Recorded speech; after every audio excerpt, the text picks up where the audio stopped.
show me. Quand quelqu'un laisse, quelqu'un parle en haut. Ton champion. Mbote na biso boye malamu na demain officiel o nyonso aza abonné te na chaîne oyo na conseiller à s'abonner pe abosana te ko activer cloche de notification pe ko partager vraiment massivement lien vidéo oyo et komati na bakonzi et comme na batu nyonso oyo bazana au courant te to partager yango massivement.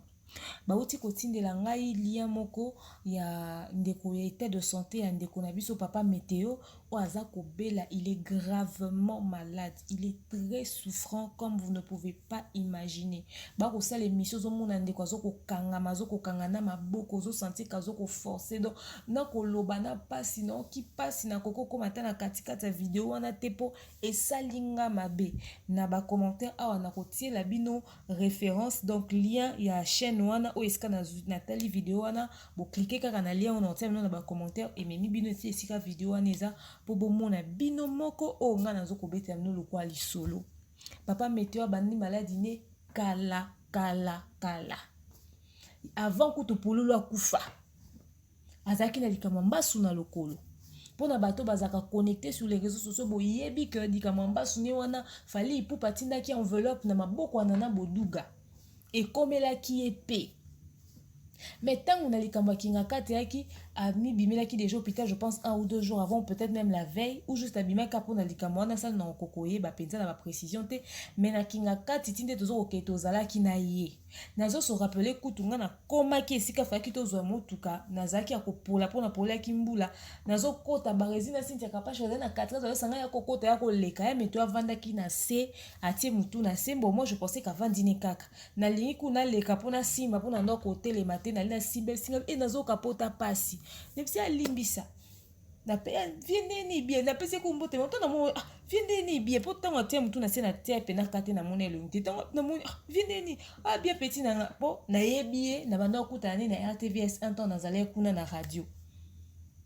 nde na pesi pe mbote wana etu il était très faible et tine tozo to kompe kinga kati tine tozo kota azako tambola malembe je pense que toza muta suka o akotaki azaki muta suka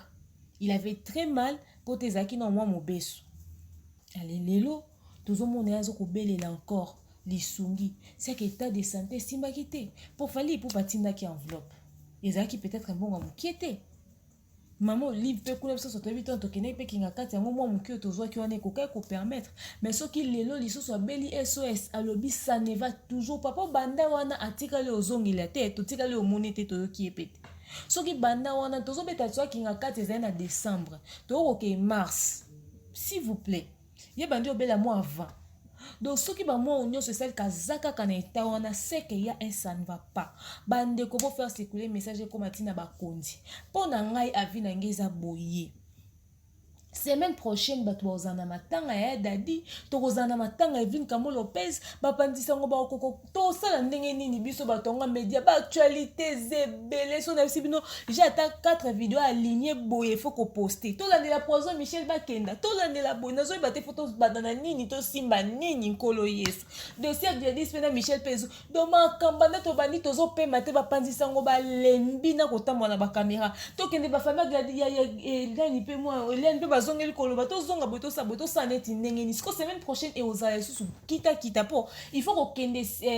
koluka makambo Evin Kamo Lopez avant de quoi opandisa moto ko privilégier sous moi mingi il faut ko lande sous ka ya ndeko dadi kuna po akozala po babi Evin le mal 27 ba okunda le 28 ya dadi ko mal 28 ba okunda le 29 siko atabino monko to mikabola ndenge nini yeso makambo nini otie biso na mboka ale siko otango bakaneti ya bongo nani ya koleka loba po bongo ozosenga siko medie lobela neta na ko tambo to kokosa to sa neti ndenge nini to komisa message pa ba acquis des droits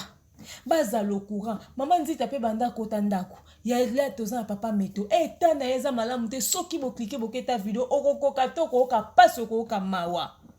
Il est temps de sauver cette vie pendant qu'Azoko senga lisungi. Moutozo me la Doliprane. Doliprane coûte 500 francs. Doliprane ne coûte même pas 2000 francs.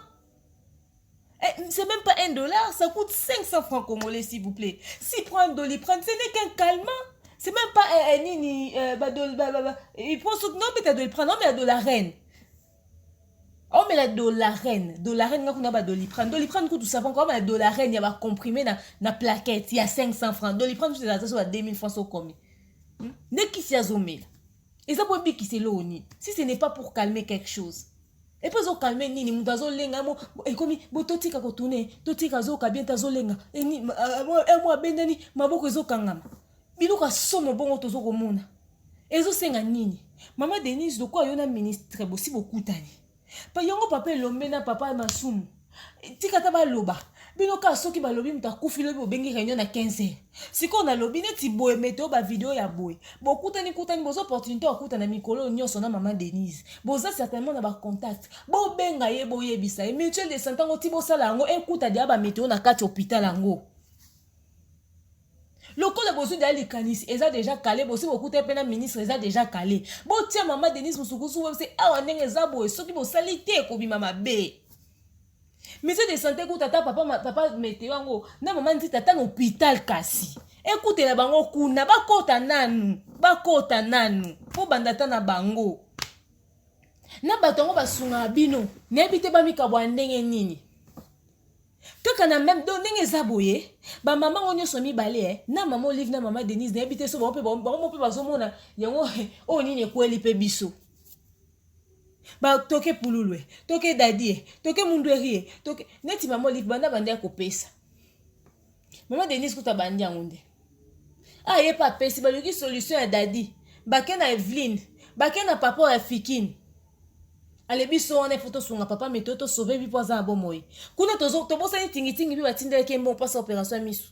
nini traitement misu pas mon docteur na yebis nzambe nini ezoko lala na communauté congolaise boko misa message oyo na ba mama nyonso bazoko sunga na muto nyonso koko sunga ba beda shunda Beric Mandala ngo bino ka ba musicien ba dozoko kufa bo sunga bango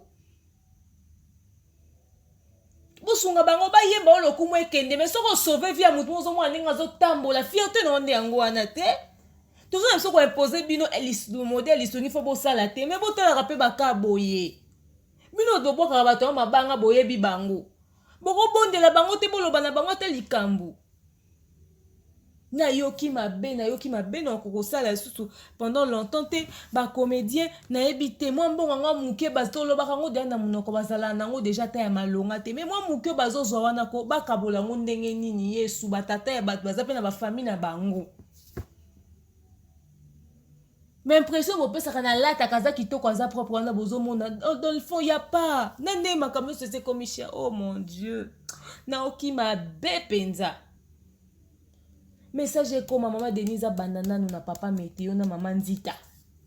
ba banana na bango tingi azui chance na Olive asati nembo bazolanda ya traitement bo banana papa meteo na Maman Nzita ce qui fallait atinda ki mbongo esimbité c'est que y a vraiment ça ne va pas ezo senga ba traitement moko approfondi to longo na mbasu to komi na mutazo koma neta wana c'est que c'est grave communauté congolaise na habité 2025 balinga te abiso nini Yesu. Merci na bino de bolandi élément oyo j'espère que vous partagez massivement les vidéos ya élément oyo pe na tieli bino lien ya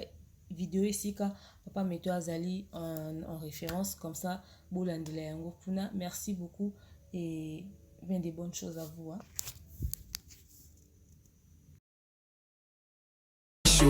Quand quelqu'un laisse quelqu'un parler, oh,